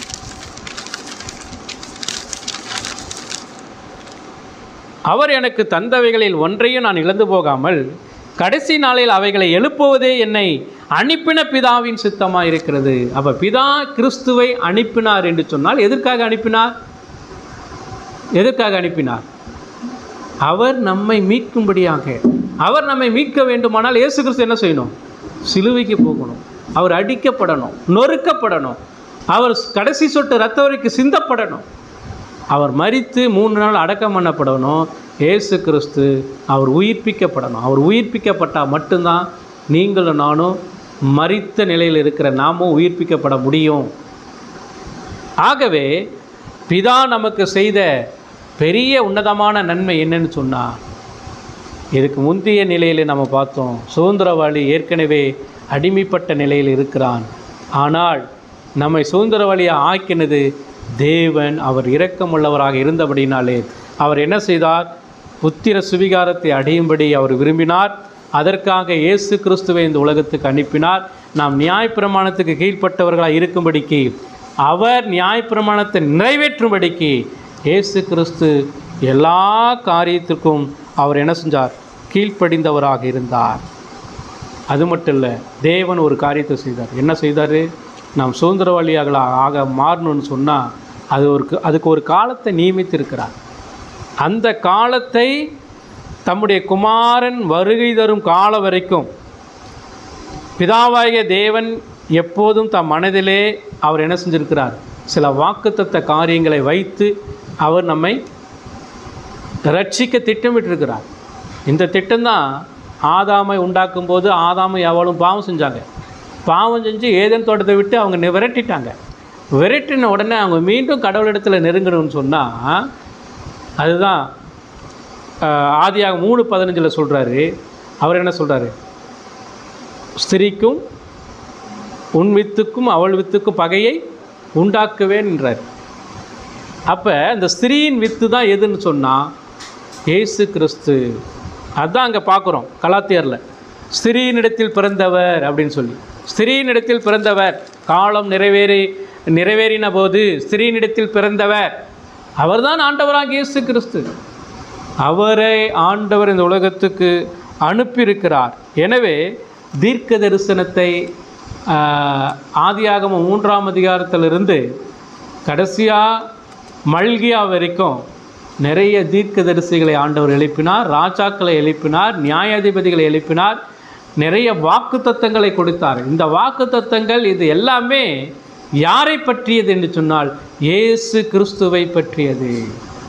அந்த இயேசு கிறிஸ்துவினுடைய அவர் வந்து அவர் உங்களையும் என்னை மீட்கப் போகிறார் என்கிற அந்த வாக்குத்தத்தங்களை எல்லாவற்றையும் கொடுத்து நிறைவேற்றியவர் தேவன், பிதாவாகிய தேவன் என்பதை அவர் சொல்லுகிறார். அவர்தான் அனுப்பினார் இயேசு கிறிஸ்துவை. 2 விஷயங்களை பார்க்குறோம். அங்கே பவுல் என்ன சொல்கிறாருன்னா, ரட்சிப்பு கிருபையின் மூலமாய் நமக்கு கிடைக்கிறது. அந்த ரட்சிப்பின் மூலம், அந்த கிருபையின் சுவிசேஷத்தின் மூலமாக தான் நாம் மீட்கப்படுகிறோம். நம்ம தேவனுடைய பிள்ளைகளாக மட்டும் இல்லை, சுதந்திரவாளிகளாக இருக்கிறோம். அந்த சுதந்திரவாளிகள் அவங்க முந்தைய நிலை அடிமைத்தனத்தில் இருந்தாங்க. தேவன் நம்மை சுதந்திரவாளிகளாக மாற்றினார். அதற்காக இயேசு கிறிஸ்துவை அனுப்பினார். அதுக்கு ஒரு காலத்தை நியமிச்சிருக்கிறார். நீங்களும் நானும் புத்திர சுவிகாரத்தை அடையும்படிக்கு தேவன் விரும்புகிறார். எனவே தான் இந்த ரட்சிப்பின் திட்டத்தை தேவன் உலகத் தோற்றத்துக்கு முன்னாடியே அவர் என்ன செஞ்சார்? முன்குறித்தார். அதை நிறைவேற்றி முடிச்சிருக்கிறார். நீங்களும் நானும் ரட்சிக்கப்பட்டிருக்கிறோம். எதுக்கு நம்ம மீண்டும் பழைய நிலைக்கு போகணும் அப்படிங்கிறத சுட்டி காட்டுவதற்காக, உணர்த்துவதற்காக, இந்த கிருபையின் சுவிசேஷத்தை பாதுகாப்பதற்காக பவுல் இந்த பகுதியை அவங்களுக்கு என்ன செய்கிறாரு? விளக்குகிறார். மூன்றாவதாக நம்ம பார்க்குறோம். அடுத்தது மூன்றாவது நம்ம என்ன பார்க்குறோன்னு சொன்னால், கலாத்தியர் 4ஆம் அதிகாரம் 6-7 வசனத்தை வாசிப்போம். 6-7 வசனம். மேலும் நீங்கள் புத்திரராக இருக்கிறபடியினால் அப்பா பிதாவே என்று கூப்பிடத்தக்கதாக தேவன் தமது குமாரனுடைய ஆவியை உங்கள் இருதயங்களில் அனுப்பினார். ரெண்டாவது, அதாவது மூணாவது ஒரு காரியம் என்ன சொல்ல வர்றாருன்னா, யார் மூலமாக நம்ம சுதந்திரவாளிகளாக ஆவதற்கு இயேசு கிறிஸ்து என்ன செய்தார், அடுத்தது பரிசுத்த ஆவியானவர் நமக்கு என்ன செய்தார் அப்படிங்கிறத அந்த மூன்றாவது பாயிண்டில் சொல்கிறார். மூணாவது பாயிண்ட் என்ன சொல்கிறாருன்னா, யார் மூலமாய் சுதந்திரவாளியாக மாற்றப்பட்டோம். முதல் பாயிண்ட் என்னது? சுதந்திரவாளியினுடைய முந்திய நிலை என்ன. ரெண்டாவது, சுதந்திரவாளி நம்மை சுதந்திரவாளியாக மாற்றியவர் தேவனே. மூணாவது, யார் மூலமாக சுதந்திரவாளியாக மாற்றப்பட்டோம்? இயேசு கிறிஸ்துவின் மூலமாக. ஏன்னு சொன்னால், இயேசு கிறிஸ்துவை யார் அனுப்புனது? பிதா அனுப்பினார். கிறிஸ்து என்ன செய்தார்? முழுவதுமாக கீழ்ப்படிந்தார். ரொம்ப அற்புதமான விஷயம். அதாவது ரட்சிப்பின் திட்டத்தில் பிதா, குமாரன், பரிசுத்த ஆவியானவர் எப்படி செயல்பட்டாங்க அப்படிங்கிறத வேதம் சொல்லுது. அதே போல் பவுலும் இந்த கலாத்திய நிருபத்திற்கு இந்த 3 திரித்துவ தேவன் சுதந்திரவாளிகளாகுவதற்கு என்ன செய்தார் என்பதையும் சொல்லப்படுகிறது. இப்போ சுதந்திரவாளியாக தேவன் என்ன செஞ்சார்? பிதாவை, குமாரனாக இயேசுவையும் பரிசுத்த ஆவியானவரையும் அனுப்பினார். அடுத்தது அவர் திட்டம் பண்ணினார். அந்த திட்டத்தை நிறைவேற்றுவதற்கு குமாரன் அனுப்பப்பட்டார். அதே போல் இயேசு கிறிஸ்துவும் பரிசுத்த ஆவியானவரும் அனுப்பப்பட்டார். இப்போ கிறிஸ்து என்ன செய்தார்? அவர் டோட்டலாகவே கிறிஸ்து முழுமையாக பிதாவுக்கு முற்றிலுமாய் கீழ்ப்படிந்தார். யோவான் எழுதின சுவிசேஷம் 8ஆம் அதிகாரம் 46வது வசனம் பாருங்கள். யோவான் 8ஆம் அதிகாரம் 46.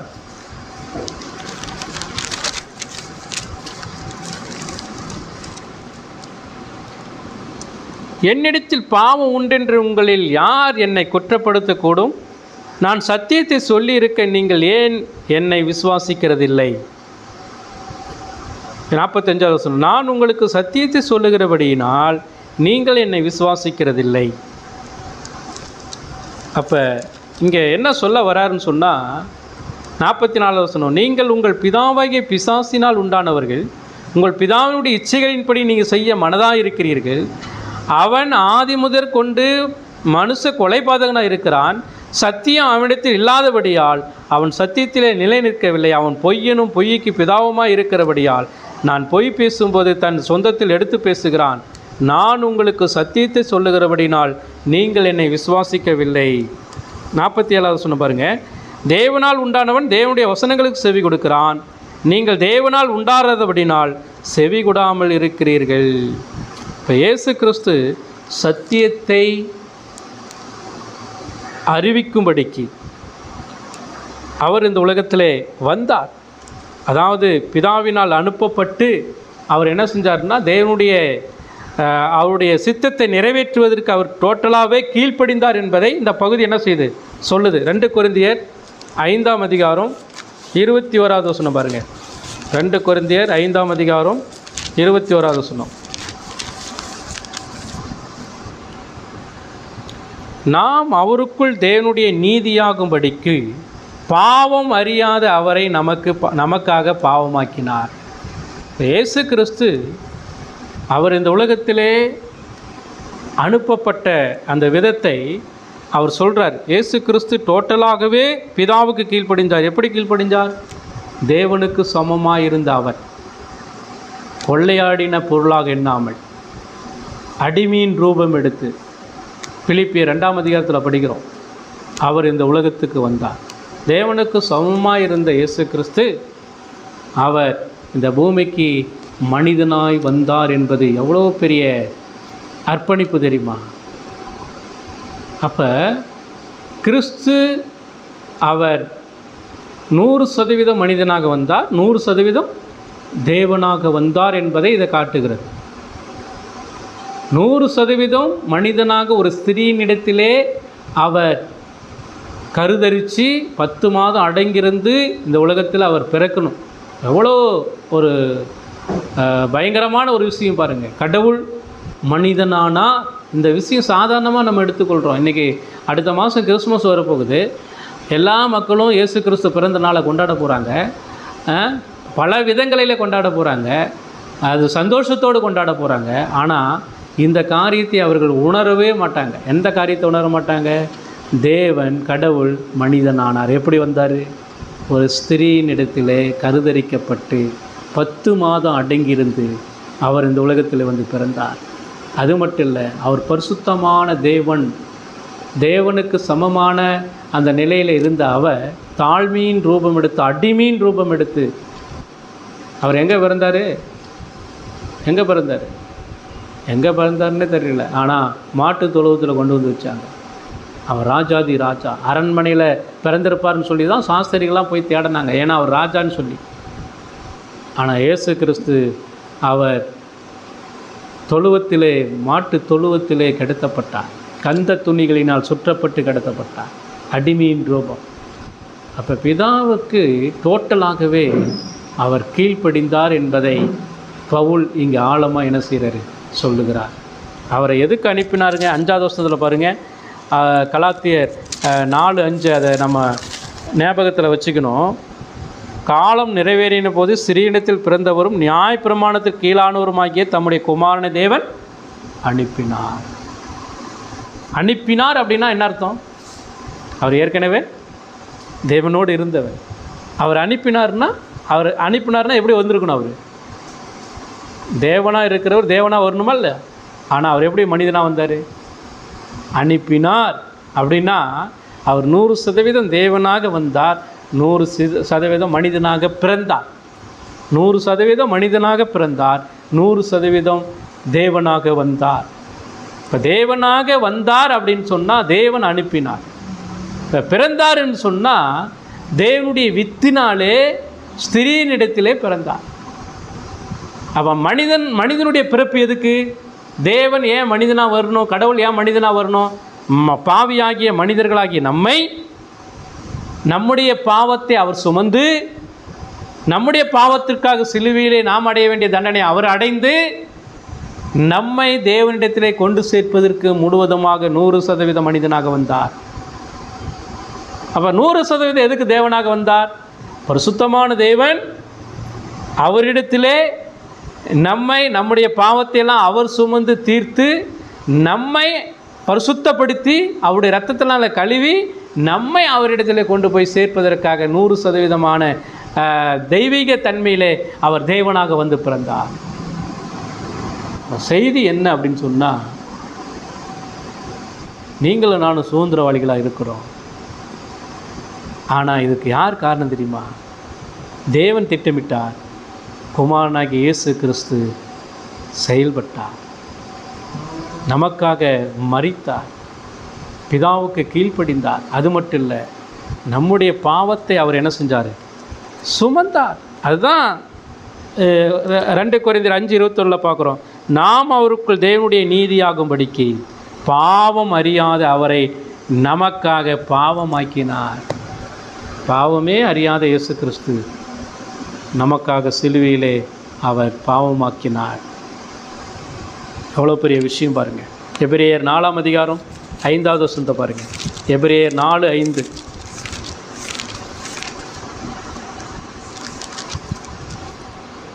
அன்றியும் அவர்கள் என்னுடைய இளைப்பாறுதலில் பிரவேசிப்பதில்லை என்று அந்த இடத்திலில் தானே சொல்லியிருக்கிறார்.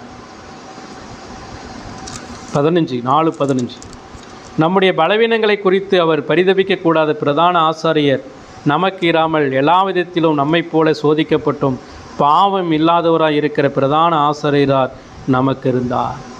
அப்போ இயேசு கிறிஸ்து அவள் பிதாவுக்கு எப்படி கீழ்ப்படிந்தார் அப்படின்னு சொன்னால், பிரதான ஆசாரியராக அவர் நம்முடைய பலவீனங்களை குறித்து பரிதபிக்கக்கூடாத பிரதான ஆசாரியர் நமக்கிராமல் எல்லா விதத்திலும் நம்மை போல சோதிக்கப்பட்டு நாம் அடைய வேண்டிய தண்டனை அவர் அடைந்தார். நாம் எந்த அளவுக்கு சோதிக்கப்பட வேண்டுமோ அந்த அளவுக்கு இயேசு கிறிஸ்து சோதிக்கப்பட்டார். எனவே தான் கிறிஸ்துவின் மூலமாக இந்த சுதந்திரவாளி என்கிற இந்த தகுதியை, இந்த ஒரு உரிமையை, இந்த ஒரு புத்திர சுவிகாரத்தை ஆண்டவராக இயேசு கிறிஸ்து நமக்கு என்ன செஞ்சிருக்கிறார்? கொடுத்திருக்கிறார். அடுத்தது 6வது வசனத்தில் என்ன சொல்கிறாருன்னு சொன்னால், கலாத்தியர் 4ஆம் அதிகாரம் 6வது வசனத்தில், மேலும் நீங்கள் புத்திரராக இருக்கிறபடியால் அப்பா பிதாவே என்று கூப்பிடத்தக்கதாக தேவன் தமது குமாரனுடைய ஆவியை உங்கள் இருதயங்களில் அனுப்பினார். சுதந்திரவாளி என்கிற அந்த பொறுப்பு நமக்கு கொடுக்கப்பட்டாச்சு. பிறந்த உடனே குழந்தை அப்பா அம்மான்னு சொல்லாது. அப்பா அம்மான்னு சொல்வதற்கு அது என்ன செய்யணும்? கொஞ்ச நாள் ஆகணும். அடுத்தது கூப்பிடணும். ஆனால் அப்பா அம்மான்னு சொல்லி அறியணும். அதுக்கு பின்னாடி அப்பாங்கிட்ட உரிமையோடு அந்த எல்லா நன்மைகளையும் பெற்றுக்கொள்வதற்கு ஒரு சில காலம் இருக்குது. அதே போல் அப்பாவுடைய எல்லா விதமான உரிமையும் பெற்று ஆளுகை செய்வதற்கு ஒரு காலம் இருக்குது. அதே போல தான் தேவன் நம்ம என்ன செஞ்சுருக்கிறான்னு சொன்னால் திட்டமிட்டிருக்கிறார். இயேசு கிறிஸ்துவின் மூலமாய் சுதந்திரவாளியாக நம்மை மீட்டிருக்கிறார். அது மட்டும் இல்லை, நாம் இப்போ என்ன செய்யணும்னா தேவனுடைய பிள்ளைகளாக இருக்கிறோம். அவரிடத்தில் உரிமையோடு அப்பா பிதாவே என்று சொல்லி கூப்பிட வேண்டுமானால் அதுக்கு என்ன தேவை? பரிசுத்த ஆவியானவர் நம்மளிலே செயல்படணும். அதாவது அப்பா பிதாவே என்கிற அந்த உரிமை யாருக்கு கொடுக்கப்படும் தெரியுமா? அப்பா அப்படின்னு சொன்னால் யார் சொல்லுவா? அப்பான்னா மகன் தான் கூட முடியும். மகன்னா அப்பாவுடைய இரத்தத்திலிருந்து அவன் என்ன செய்யணும்? அப்பாவுடைய விந்தினால் பிறக்கப்பட்ட ஒரு மகனாக இருக்கணும். உரிமை உடையவனாக இருக்கணும். எல்லா உரிமைக்கும் சொந்தக்காரனாக இருக்கணும். அப்பாவுடைய ரத்தம் தான் பிள்ளைக்கு என்ன செய்யணும்? இருக்கணும். அவன் தான் அப்பான்னு சொல்லி என்ன செய்ய முடியும்? கூப்பிட பண்ண முடியும். அப்போ இந்த சுவிகாரம், இதுக்கு முன்னாடி நான் பாவியாக இருந்தேன், அக்கிரமத்தினால் நிறைஞ்சு காணப்பட்டேன். அப்போ நான் என்ன செய்ய முடியாது? அப்பான்னு கூப்பிட முடியாது. அப்போ பரிசுத்த ஆவியானவர் என்ன செய்தார்னு சொன்னால், அவர் நம்மை இயேசு கிறிஸ்துவின் இரத்தத்தினால் மீட்கப்பட்ட நம்மை இப்போ அப்பா பிதாவே என்ற கூப்பிட பண்ணுகிற புத்திர சுவிகாரத்தை பரிசுத்த ஆவியானவர் நமக்கு என்ன செஞ்சிருக்கிறார்? ஏற்படுத்தியிருக்கிறார். ரோமருக்கு எழுதின நிருபம் அதில் தெளிவாக சொல்கிறார் பாருங்க. ரோமர் 8ஆம் அதிகாரம் 15வது வசனம் பாருங்க. ரோமர் 8:15, அந்தபடி திரும்பவும் பயப்படுகிறதற்கு நீங்கள் அடிமைத்தனத்தின் ஆவியை பெறாமல் அப்பா பிதாவே என்று கூப்பிட பண்ணுகிற புத்திர சுவிகாரத்தின் ஆவியை பெற்றீர்கள். நாம் தேவனுடைய பிள்ளைகளாக இருக்கிறோம் என்று ஆவியானவர் தாமே நம்முடைய ஆவியுடனே சாட்சி கொடுத்தார். நாம் பிள்ளைகளானால் சுதந்திரருமாமே, தேவனுடைய சுதந்திரரும் கிறிஸ்துவுக்கு உடன் சுதந்திரருமாமே. கிறிஸ்துவனுடனே கூட நாம் மகிமைப்படும்படிக்கு அவருடனே கூட பாடுபட்டால் அப்படி ஆகும்.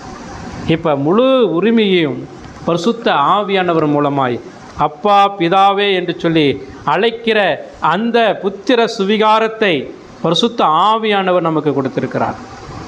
அப்பா என்றால் என்ன அர்த்தம் தெரியுமா? அதாவது அன்பை குறிக்கிற அரேமிய சொல்லுதான் அப்பா. இது கிரேக்கில் ஃபாதர், அதாவது அப்பா அப்படிங்கிறது இதோடு இணைஞ்சு கூப்பிடும்போது அப்பா பிதாவே என்கிற அந்த சொல்லோடு அன்பு நிறைந்த தேவனிடத்திலே, கரிசனை உடைய தேவனிடத்திலே நாம் நெருங்கி உறவாடுவதற்கான ஒரு வார்த்தை அது அப்பா பிதாவேன்னா. அதாவது இந்த அப்பா பிதாவே என்கிறதுல எதெல்லாம் அடங்கியிருக்கிறது தெரியுமா? நெருங்கிய உறவு, அப்பாவோடு பிள்ளை அப்படிங்கிற அந்த நெருங்கிய உறவு அது அடங்கியிருக்கிறது. ஆழ்ந்த உணர்ச்சி அடங்கியிருக்கிறது. எப்படின்னா, அப்பா பிள்ளையை எந்த அளவுக்கு கரிசனையோடு கவனிக்கிறாரோ அந்த அளவுக்கு பிள்ளையும் அப்பாவினிடத்தில் எதிர்பார்க்கிற நன்மைகள், அந்த நினைவோடு அந்த உணர்வோடு அப்பா பிதாவே என்று சொல்லி கூப்பிடுகிற அந்த வார்த்தை பொருள். அது மட்டும் இல்லை, ஆர்வம். என்ன ஆர்வம்? எங்கப்பா, நான் அவருடைய பிள்ளை, எல்லா விஷயத்திலும் அவர் பேசுவார், அவர் சொல்லுவார், நான் கீழ்ப்படிவேன். அவர் என்ன சொல்லுவார், என்னிடத்தில் என்ன எதிர்பார்க்கிறாரோ அதன்படி நான் என்ன செய்வேன், நடந்து கொள்வேன். அடுத்தது அப்பாவிடத்தில் இருக்கிற எல்லா விதமான நன்மைகளையும் பெற்றுக்கொள்வதற்கு நான் உரிமை உள்ளவன். இதுதான் அதனுடைய பொருளே. அப்போ அப்பா பிதாவென்று சொல்லி அர்த்தம் தெரியாமலாம் நம்ம என்ன செய்யக்கூடாது, கூப்பிடக்கூடாது. அப்பா பிதாவே என்று சொல்லி நம்ம கூப்பிடும்போது அதில் நெருங்கிய உறவு இருக்கிறது. நான் பிள்ளை, அவர் அப்பா, அந்த உணர்வு. அடுத்தது உற்சாகம் இருக்கிறது, நம்பிக்கை இருக்கிறது. என்னை ஒரு நாளும் என் அப்பா என்ன செய்ய மாட்டார், கைவிட மாட்டார். என்னை அழைத்தவர் அவர், என்னை ஒரு நாளும் கைவிட மாட்டார். அவர் என்னை பாதுகாப்பார், என்னுடைய தேவைகளை சந்திப்பார். அப்போ எல்லா விதமான பாதுகாப்பும், எல்லா விதமான அரவணைப்பும், எல்லா விதமான கரிசனையும் என் அப்பாவிடத்தில் இருக்கிறது என்கிறதான அந்த எண்ணத்தோடு தான் அப்பா பிதாவே என்று சொல்லி நாம் கூப்பிடணும். இதை யார் உருவாக்குறா? பரிசுத்த ஆவியானவர் உங்களுக்குள்ளும் எனக்குள்ளும் இருந்து உருவாக்குறார். நமக்குள்ள அந்த பரிசுத்த ஆவியானவர் இருக்கிறாரா? அந்த உரிமையோடு அப்பா பிதாவே என்று சொல்லி நான் ஜெபத்தில் அவரை அழைக்க முடியுதா? அப்பா பிதாவே என்று சொல்லி அழைக்க முடியுதா? அவ்வளோ ஈஸியாலாம் நம்ம ஜெபிக்க முடியாதுங்க. ஜெபம் அப்படிங்கிறது அதில் சுதந்திரவாளியாக இருந்தால் மட்டும்தான் ஜெபிக்க முடியும். தேவனால், அதாவது திட்டமிடப்பட்டவர்களாக இருக்கணும். ரட்சிப்பில் தேவனால் திட்டமிடப்பட்டவர்களாக இருக்கணும். இயேசு கிறிஸ்துவினாலே மீட்கப்பட்டவர்களாக இருக்கணும். பரிசுத்த ஆவியானவராலே முத்திரையிடப்பட்டவர்களாக இருக்கணும். அவங்க மட்டும்தான் அப்பா பிதாவே என்று சொல்லி என்ன செய்ய முடியும், கூப்பிட முடியும். நான் ரட்சிக்கப்படாமல், பிதாவினுடைய திட்டத்தில் இல்லாமல், கிறிஸ்துவனுடைய இரத்த சிந்தலில் மீட்பிலே நம்ம பங்கு பெறாமல், பரிசுத்த ஆவியானவர் எனக்குள்ளே இல்லாமல், ரட்சிப்பே இல்லாமல் நான் எப்படி அப்பா பிதாவின்னு கூப்பிட முடியும்? ஒரு வாய்ப்பும் கிடையாது. அப்பா பிதாவே என்று சொல்லி கூப்பிட பண்ணுகிற அந்த புத்திர சுவிகாரம் நமக்கு எப்படி கிடச்சிச்சு? எப்படி கிடச்சிச்சு? பரிசுத்த ஆவியானவர் மூலமாக தான். நம்ம ஜெபம் பண்ணும்போதே யார்கிட்ட ஜெபம் பண்ணுறோம்? பிதாகிட்ட தான் ஜெபம் பண்ணுறோம். யார் மூலமாக? இயேசு கிறிஸ்துவின் மூலமாக ஜெபம் பண்ணுறோம். புரியுதா? அப்போ இந்த அப்பா பிதாவே என்கிற அந்த வார்த்தையானது அவ்வளோ சீக்கிரமாக நம்ம என்ன செய்ய முடியாது, ரட்சிப்பு இல்லாமல் என்ன செய்ய முடியாது, கூப்பிட முடியாது. நமக்கும் அவருக்கும் அந்த உறவு இல்லாமல் என்ன செய்ய முடியாது, கூப்பிட முடியாது. இயேசு கிறிஸ்து இந்த உலகத்தில் அவர் பிறந்து வாழ்ந்து எதிரிங்க கைது செய்யிட்டாங்க. கெத்செமனே தோட்டத்தில் போய் அவர் ஜெபம் பண்ணுறார். என்ன ஜெபம் பண்ணுறாரு? அப்பா பிதாவே என்று சொல்லி கூப்பிட்டு ஜெபம் பண்ணுறார். இந்த பாத்திரம் என்னை விட்டு நீங்கள் கொடுமானால் நீங்கட்டும், ஆனாலும் என்னுடைய சித்தத்தின்படி இல்லை, உங்களுடைய சித்தத்தின்படி ஆக கடவுதுன்னு சொல்லி ஜெபம் பண்ணுறார். அப்போ இயேசு கிறிஸ்துவுக்கும் பிதாவுக்கும் இருக்கிற உறவு பாருங்கள். இப்போ எப்படி இயேசுவுக்கும் பிதாவுக்கும் அந்த உறவு இருந்துச்சோ அதே போல தான் நமக்கும் பிதாவுக்கும் அந்த உறவு யார் மூலமாக கிடைச்சிச்சு? கிறிஸ்து மூலமாக கிடைச்சிச்சு. கிறிஸ்து மூலமாக கிடைச்சிது. கிறிஸ்து எப்படி அப்பா பிதாவே என்று சொல்லி கூப்பிடுகிறாரோ உரிமையோடு அவர் அனுப்பினார், அவருடைய குமாரனை அனுப்பினார். அப்போ இயேசு கிறிஸ்து அவர் என்ன பண்ணார்னா, பாவத்தில் அந்நீராக அடுத்த பாவத்துக்கு அடிமையாக இருந்த நம்மை மீட்டு நம்மையும் அப்பா பிதாவேன்னு கூப்பிடுங்க அப்படின்னு சொல்லி அந்த உரிமையை இயேசு கிறிஸ்துவின் மூலமாக பரிசுத்த ஆவியானவர் மூலமாக நமக்கு கிடைச்சிருக்கு. இதுதான் கிருபையின் சத்தியம். இப்போ உங்களுக்கு யார் கொடுப்பா? உங்கள் கிரியைகளினால் நீங்கள் எப்படி இதை பெற்றுக்கொள்ள முடியும்? உங்கள் கிரியைகளினால் எப்படி அப்பா பிதாவின்னு சொல்லி கூப்பிட முடியும்? அல்லது மற்றவங்களுக்கு சொல்லி கொடுக்குறான் இல்லையா, அந்த மனிதனால் எப்படி நீங்கள் அப்பா பிதாவேன்னு சொல்லி கூப்பிட முடியும்? உங்களுடைய கிரியைகளினால், உங்களுடைய முயற்சினால் நீங்கள் கடவுளுடைய பிள்ளைகள் ஆக முடியாது, கடவுளுடைய சுதந்திரவாளிகள் ஆக முடியாது, கடவுளிடத்தில் அப்பா பிதாவே என்று சொல்லி கூப்பிட முடியாது, அவருடைய நன்மைகளை பெற்றுக்கொள்ள முடியாது. அப்போ முழுக்க முழுக்க தேவனுடைய இரக்கம் அவசியம், தேவனுடைய திட்டம் முன்குறித்தல் அவசியம், இயேசு கிறிஸ்துனுடைய சிலுவை மரணம் அவசியம், பரிசுத்த ஆவியானவருடைய மறுபிறப்பு ரட்சிப்பின் நிச்சயம் முத்திரையாக்கப்பட்ட காரியம் அவசியம். இது இல்லாமல் நீ எப்படி தேவனுடைய சுதந்திரத்தை நீ என்ன செய்ய முடியும், அனுபவிக்க முடியும்? முடியவே முடியாது. கடைசியாக நம்ம 7வது வசனத்தை நம்ம பார்த்து முடிக்கலாம்.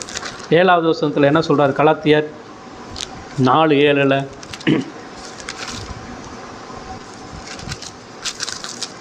ஆகையால் இதெல்லாம் சொல்லிட்டாரு. இப்போ 6 வசனத்தில் என்ன சொன்னார்?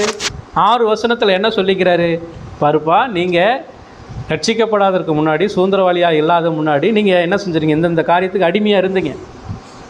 ஆனால் உங்களை சுதந்திரவாளியாக ஆக்கினது யார்? தேவன் திட்டமிட்டார். இயேசு கிறிஸ்து உங்களுக்காக மரித்தார். அடுத்தது பரிசுத்த ஆவியானவர் அப்பா பிதாவே என்று சொல்லி கூப்பிடுவதற்கு, அவருடைய சுதந்திரத்தை நீங்களும் நானும் பெற்றுக்கொள்வதற்கு, அனுபவிப்பதற்கு அவர் இந்த உரிமையை நமக்கு கொடுத்திருக்கிறார். இப்போ 7வது வசனத்தில் சொல்கிற, ஆகையால் இனி நீ அடிமையாயிராமல். ஏற்கனவே ரட்சிக்கப்பட்டுட்டீங்க கலாத்தியார் மக்களே. இனி நீங்கள் அடிமையாயிராமல், அதாவது இருக்கிறாய். நீ புத்திரரே ஆனால் கிறிஸ்துவ மூலமாய் தேவனுடைய சுதந்திரமாய் இருக்கிறாய். இப்போ அங்கே பாருங்க, கிறிஸ்துவ மூலமாய் தேவனுடைய சுதந்திரமாய் இருக்கிறாய். அப்போ சுதந்திரவாளிகளாக நீங்களும் நானும் தேவனால், திரித்துவ தேவனால் சுதந்திரவாளிகளாக மீட்கப்பட்டிருக்கிறோம் என்பதை நீங்களும் நானும் விசுவாசிக்க வேண்டும். நீங்களும் நானும் அறிந்திருக்க வேண்டும். நான் சுதந்திரவாளி, நான் விடுதலையாக்கப்பட்டவன், கிருபையின் சுவிசேஷத்தின் மூலமாய் நான் ரட்சிக்கப்பட்டவன். முந்தைய நாட்களிலே பாவத்துக்கும் உலக வழிபாட்டுக்கும் அடிமையாக இருந்தேன். ஆனால் தேவன் என்னை தெரிந்தெடுத்தார், என்னை அழைத்தார், என்னை மீட்பதற்காக இயேசு கிறிஸ்துவை அனுப்பினார். இயேசு கிறிஸ்து எனக்காக சிலுவையிலே அவர் என்ன செஞ்சார்? கடைசி சொட்டு ரத்த வரைக்கும் சிந்தினார். பிதாவினுடைய சித்தத்தை நிறைவேற்றினார், நியாயப்பிரமாணத்தை நிறைவேற்றினார். பரிசுத்த ஆவியானவர் எனக்கு மறுவிருப்பை கொடுத்து என்னை தேவனுடைய புத்திரராகும்படி செய்து, அப்பா பிதாவே என்று சொல்லி கூப்பிட பண்ணும்படி அந்த உரிமையை எனக்கு கொடுத்து தேவனோடு என்னை அவருடைய ஐக்கியத்தில், அவருடைய உறவில் என்னை பிணைத்திருக்கிறார். எனவே நான் அடிமையாக அல்ல, நான் புத்திரராக இருக்கிறேன், நான் தேவனுடைய பிள்ளையாக இருக்கிறேன். எனவே நான் அவருடைய மகனாக, அவர் என்னுடைய தகப்பனாக இருக்கிறார். பிள்ளை அப்பா பிதாவே என்று சொல்லி கூப்பிடுவதற்கு எனக்கு ஆண்டவர் எல்லா உரிமையும் சுதந்திரத்தையும் கொடுத்திருக்கிறார். எனவே நான் அடிமையாக இல்லை. இந்த உலகத்தில் என்னை யாரும் அடிமைப்படுத்த முடியாது. இந்த உலகத்தினுடைய ஆசாபாசங்கள் என்னை அடிமைப்படுத்த முடியாது. மனிதனுடைய கள்ள உபதேசங்கள், கட்டுக்கதைகளை என்னை அடிமைப்படுத்த முடியாது. பணம் என்னை அடிமைப்படுத்த முடியாது. ஏன்னா நான் மீட்கப்பட்ட சுதந்திரவாளி. எனக்கு இப்படிப்பட்ட சுலாக்கியத்தை ஆண்டவராக இயேசு கிறிஸ்து கொடுத்திருக்கிறார். இந்த உலகத்துக்குரியவன் அல்ல, நான் நித்திய வாழ்வுக்குரியவன், பரலோக ராட்சியத்துக்குரியவன். எனவே நாம் என்ன செய்ய வேண்டும்? தேவ சமூகத்தில் நான் சுதந்திரவாளி, இயேசு கிறிஸ்துவினாலே மீட்கப்பட்ட சுதந்திரவாளி அப்படிங்கிறத அந்த நிச்சயத்தோடு இனி வருகிற நாட்களில் நாம் இன்னும் கடவுளை அறிகிற அறிவிலும் ஆண்டவருடைய கிருபையிலும் நாம் வளர்வதற்கு நாம் என்ன செய்யணும்? அர்ப்பணிக்க வேண்டும். கலாத்தியர் மக்களுக்கு இதை அவர் என்ன செய்கிறாரு? தெளிவுபடுத்தி கொண்டே இருக்கிறார். கலாத்தியர் மக்களுக்கு மட்டும் இல்லை, இன்றைக்கி உங்களுக்கும் எனக்கும் இந்த செய்தி ஆண்டவர் நமக்கு கொடுத்துருக்கிறார். இன்றைக்கி செய்தியினுடைய தலைப்பு என்ன? திரித்துவ தேவனால் மீட்கப்பட்ட சுதந்திரவாளி. திரித்துவ தேவனால் பிதா நம்மை திட்டமிட்டார். குமாரனாகிய இயேசு கிறிஸ்து நமக்கு அந்த சுதந்திரத்தை கொடுத்திருக்கிறார். பரிசுத்த ஆவியானவர் அந்த சுதந்திரத்தின் மூலமாய் பிதாவே என்று சொல்லி கூப்பிடும்படியான உரிமையோடு அந்த சுதந்திரத்தை அனுபவிப்பதற்கு ஆண்டவர் நமக்கு இப்படிப்பட்டதான கிருபைகளையும் சுலாக்கியத்தையும் கொடுத்திருக்கிறார். எனவே அதை பெற்றுக்கொண்டவர்களாக அந்த நித்தியமான வாழ்வுக்கு நாம் ஆயத்தப்படுகிறவர்களாக நாம் காணப்படுவோம். கர்த்தர் தாமே இந்த வார்த்தைகளை ஆசீர்வதிப்பாராக. ஜெபம் பண்ணுவோம்.